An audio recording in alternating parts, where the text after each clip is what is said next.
Considering that I run a RPG-focused YouTube channel, even though I have FPS in my name, I figured I'd do a video discussing how RPG Hogwarts Legacy will actually be. On everyone's favorite source of information, Wikipedia, it tells us that a role-playing video game is a video game genre where the player controls the actions of a character or several party members, immersed in some well-defined world, usually involving character development by the way of recording statistics. Scrolling down to characteristics, role-playing video games are where players control a central game character, usually called a party, and attain victory by completing a series of quests or reaching the conclusion of a central storyline. Players explore a game world while solving puzzles and engaging in combat. A key feature of the genre is that characters grow in power and abilities, and characters are typically designed by the players.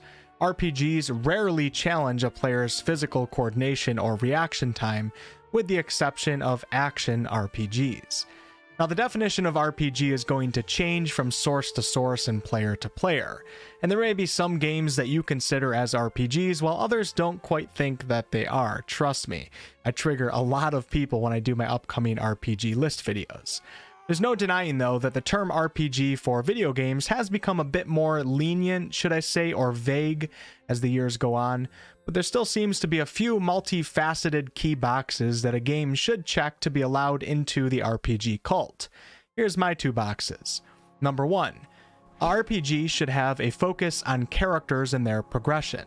Your character has to be a big focus of the game, and there has to be some form of leveling or progression system for your character or characters that also allows for some agency in how you want that character to develop. The deeper these systems go, the more RPG a game becomes.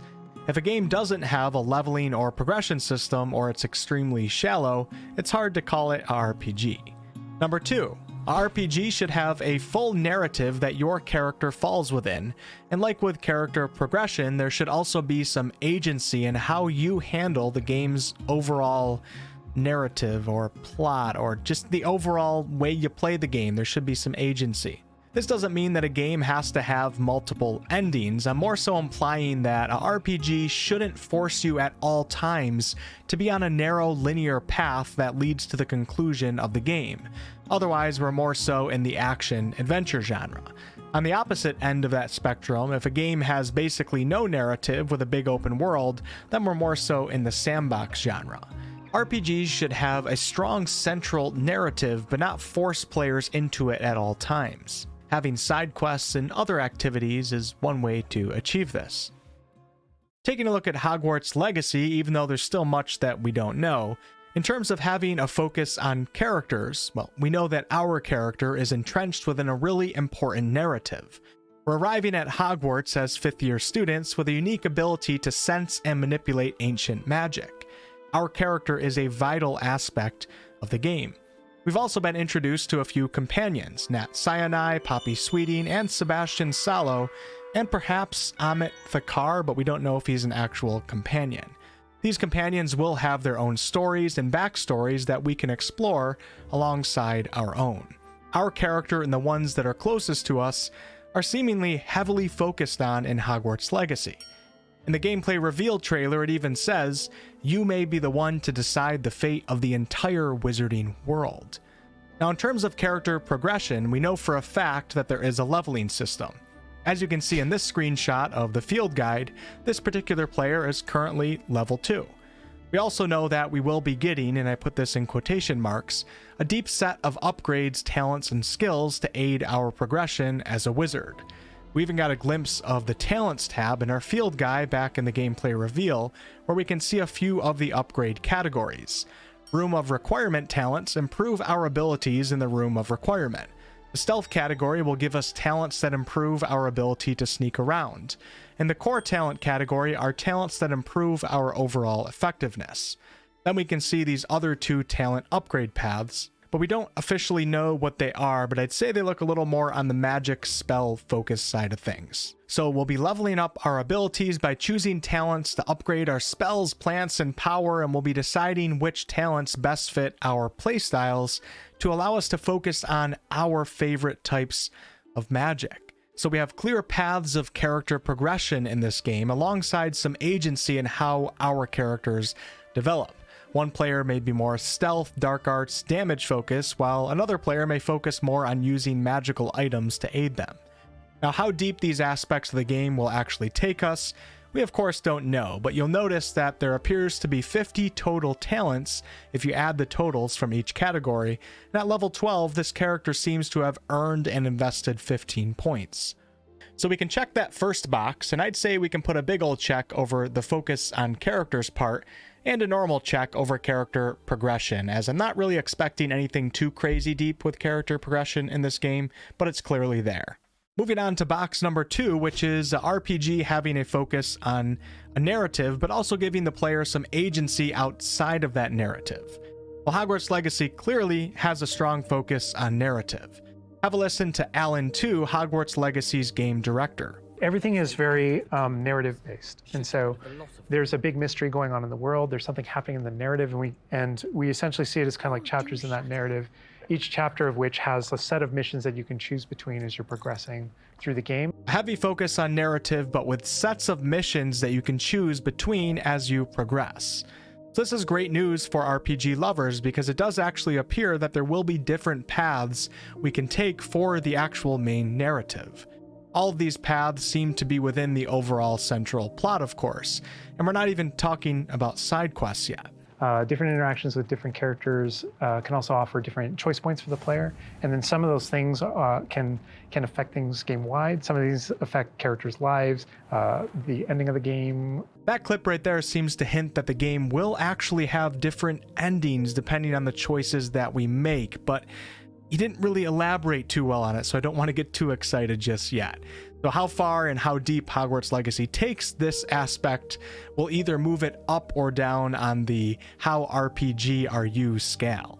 So we know there's a main narrative, but what else is there to do in this game? Because in most RPGs, you don't want to always be forced to push on with just the main quest. Well, Alan also mentioned classes, and I'm of course speaking of Hogwarts classes. And he said that some classes will be necessary to progress in the game, so we can kind of look at those classes as main narrative classes. But there'll also be some optional classes that we can choose to go to if we think it's worth our character's progression in that particular area. These optional classes do kind of dip into the side quest area of the game, so let's talk about that now. In the recent gameplay showcase, the character took on 2 side quests. We have Nellie Ogspire, who's hanging out in the Transfiguration Courtyard, and she tells the player to go find Daedalian keys that will unlock cabinets with potential rewards in them. And Zenobia Noak, a first year who's in the Dada Tower, asks us to retrieve her gobstones, which were taken from her. Not necessarily the coolest sounding side quests ever, but I would imagine that there will be plenty more, and to be honest with you, I'm actually kinda hyped for a few fetch quests within the castle, dare I say that.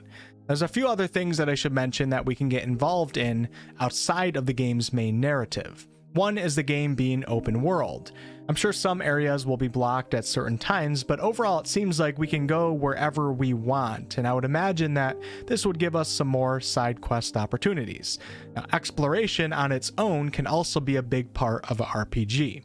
And secondly is the Room of Requirement, which is a central hub type area for our character. In this room, we'll be able to brew potions, upgrade gear, sow and harvest plants, and we'll even have our own vivarium, which in this game is a magical zoo. We'll be able to bring magical creatures to our vivarium, and we can also customize our own cottage here. So despite the sad news of no Quidditch, Wizard's Chess, or Gobstones, which is pretty much a bummer, the more simulation type activities, as of now it's still looking like we'll have quite a lot of agency over what we want to do or what we can do outside of just the main narrative.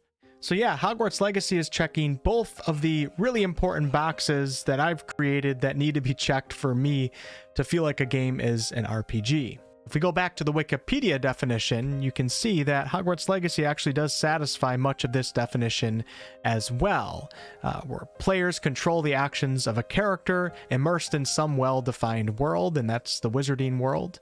usually involving character development by the way of recording statistics. So we know there's a leveling system, something involving statistics and the talents. We'll be attaining victory by completing a series of quests, this is true, or reaching the conclusion of a central storyline. In Hogwarts Legacy, finishing the central storyline should be the end of the game.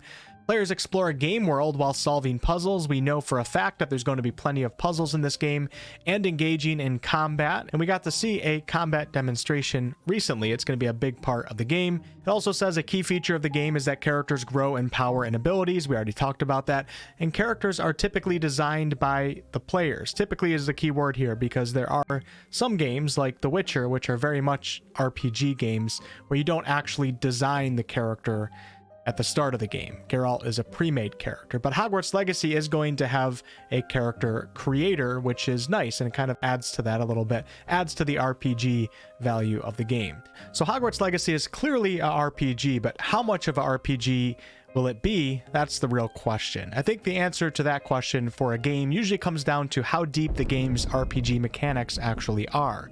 You know, how many endings does the game have? How many dialogue choices will we have? And we did see a few choices in the side quest dialogue in the gameplay showcase, which is better than having no choices at all. And we know we're going to have some really important choices to make when it comes to whether or not we want to use or learn the unforgivable curses. How many builds can you do? How unique can those builds be? How many spells does the game have? And we know as of right now that there's going to be 20 plus slottable spells. How much of an inventory will there be, which we currently have really no idea, etc. If we go back to the Wikipedia definition and get a little bit deeper, it starts talking about similarities with pen and paper, which is where RPGs actually originate from. And it talks about developed storytelling and narrative elements, which Hogwarts Legacy seems to have. Player character development, it seems to have, but maybe not too complex. And that brings us into complexity, which I kind of just talked about. Complexity and the deepness of mechanics can go hand in hand, although complexity isn't always necessary. But I think Hogwarts Legacy is going to be leaning a little bit more on the simplistic side, considering that it's designed for a wide range of ages. So it's not just a mature game, it's a teen game, and they know that there's going to be a bunch of little kids that also play it. And then we have replay value, which I think Hogwarts Legacy will have, as you can choose a different house, do different things with companions, and if there's multiple endings, of course, the game will have replay value. And immersion, which I think Hogwarts Legacy will have no problem checking that category. So personally, I think we have ourselves a solid RPG when it comes to the actual terminology, but I don't think it's going to be anything too deep or crazy like some of the CRPGs that I play and you guys play on this channel. So let me know your thoughts below in the comment section. My microphone quality is still not where I want it. I got a new microphone recently, and for some reason I just can't achieve my old sound, so I'm doing a lot of tweaking. So I apologize for that if it gets too loud or if you can hear like the S sounds a little bit too much. I'm working on fixing that. And thank you so much for all of you guys that made it all the way to the end of the video. I really appreciate that. Much more Hogwarts Legacy content to come, and I'll catch you on the next one.